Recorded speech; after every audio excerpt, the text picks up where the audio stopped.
You guys are not going to believe this, okay? In 2024, my goal for reading was to read 50 books in the year. I'm currently filming this voiceover on January 1st, and I can proudly say that in the year 2024, I actually read 75 books. They are all printed and cut out in my hand right now. Before you ask, yes, it took me forever to cut all these little books out. I don't want to talk about it, my hand is still cramping a little bit, but today we're going to be making my 2024 wrap-up spread in my bullet journal, and I'm going to be journaling about all 75 of these books in one big spread. It's gonna be crazy, but I am so excited about it. Like I said, my goal was 50 books because it's been like that for the past 3 years. I want to say since 2020, I have routinely read 50 or 51 books every single year on the dot, to the number basically. And so I was, planning the same thing for 2024. I thought I'd read 50 books. That's my number. I'm cool. I'm solid. And then in May of last year, I actually started a reading YouTube channel. If you haven't heard about it, you must not have listened to many of my videos because I talk about it all the time, but I have a channel called Sophie. It's my second channel about books, reading vlogs, reviews, things like that. I love making content over there, and I think just the influx of that channel and not being pressured but being encouraged, that's a better word, to read for my videos and things like that, and also just my reinvigorating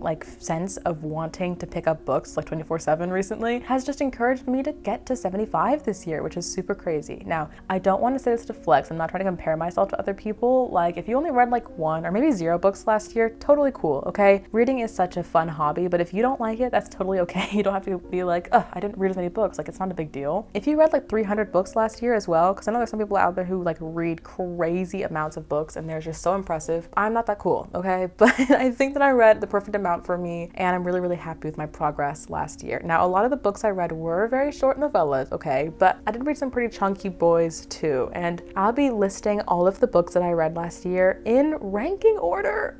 It's kind of scary because I definitely disagree with my past self sometimes, so I try my best to rank them and then re-rank them and just make sure that the order was perfect for what I wanted it to be for this video, because ranking 75 books in order of best to last when they're a variety of genres and types and authors and things like that is incredibly difficult, but I tried my best to think as rationally and not as emotionally as I could to rank them in order, and you guys will see at the end of this video what my favorites and least favorites were out of all 75. But before we get into all of that, I need to stop yapping about the books. I want to talk about my spread first. So I want to do one big wrap-up spread, of course, where I put all of the pictures for every single book, but I printed them super tiny. They're all under an inch tall, and yet they still took up so much of the spread because there's so many of them, right? So I was debating doing a Dutch door where I could put them over multiple spreads, but I ended up just wanting to do one big spread instead and just take up a lot of room under the images with these big colorful swooshes. This is giving very much disco 70s vibes with the disco balls in the top left corner and then these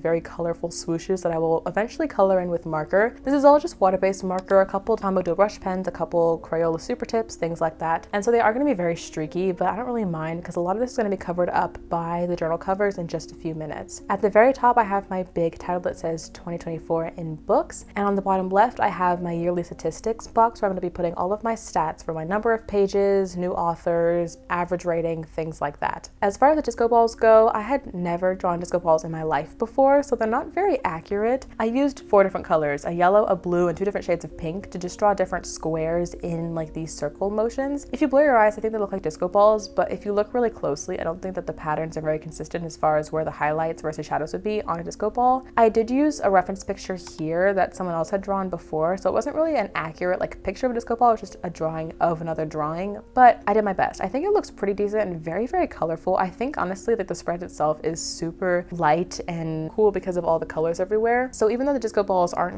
perfectly accurate to real life, I think the idea was definitely there. And as we'll see in a few minutes, a lot of my books that I read this year have very dark covers. Coincidentally, they all have black or dark blue covers, things like that. So I think that the amount of color and light happening with the sparkles, the swooshes of color, the disco balls, everything like that, it really contrasts the amount of dark black that's going to be put into the spread in just a few minutes when I paste in all of my book covers, okay? Just you wait.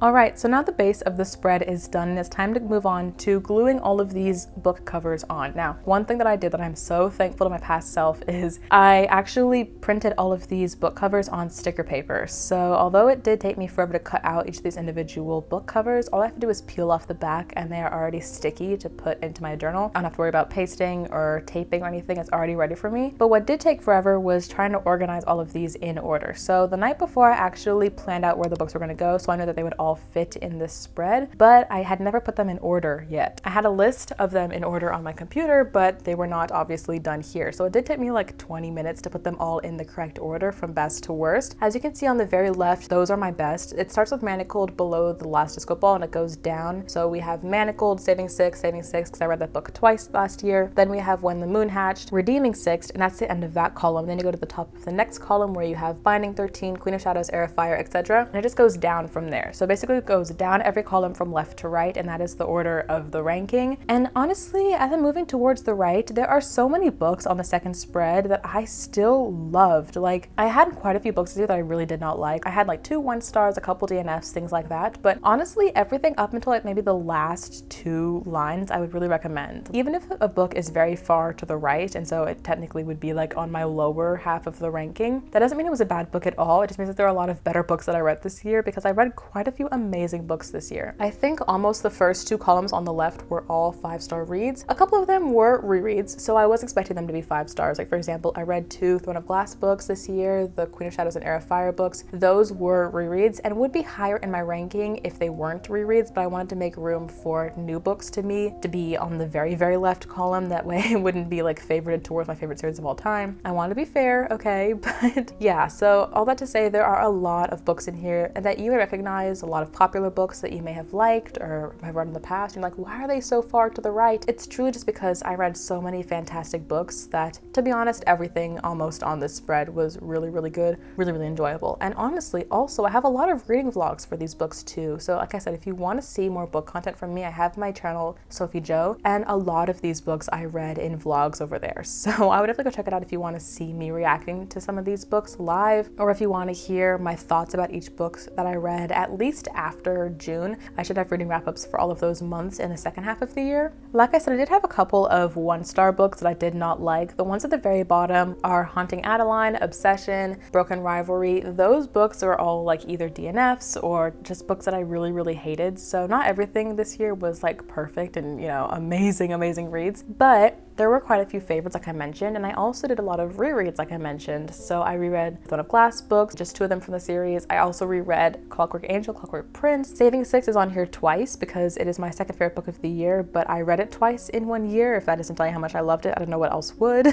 I read Manacled this year, favorite book of the year by far, at least favorite new to me book this year, which is why it's #1 on the list. That book is incredible. It's so, so good. Some other notable books on here. I was introduced to Abby Jimenez this year, so I read 3 of her books, Part of Your World, Yours Truly, and Just for the Summer. They were all super, super good. I really enjoy her work. I also was introduced to Lila Sage this year. I read Done and Dusted and Swift and Saddled. Not my favorite books in the entire world, but they were still super enjoyable cowboy romances. I also have, what else is on here? Carissa Broadbent, I read 3 of her books this year. I have Kristen Hanna on here. I read The Nightingale by her and was obsessed with that book. It was so, so good. Definitely need to read more by her in the future. I have Leigh Bardugo on here. I read 3 of her books. Yeah, 3 of her books this year. I read the Six of Crows duology and The Familiar by her. I am absolutely obsessed with the way that she writes. I need to read more by her ASAP because if I ever wrote a book one day, I want to write like her, okay? And that's my highest compliment because she just writes like incredibly. I think it's so amazing.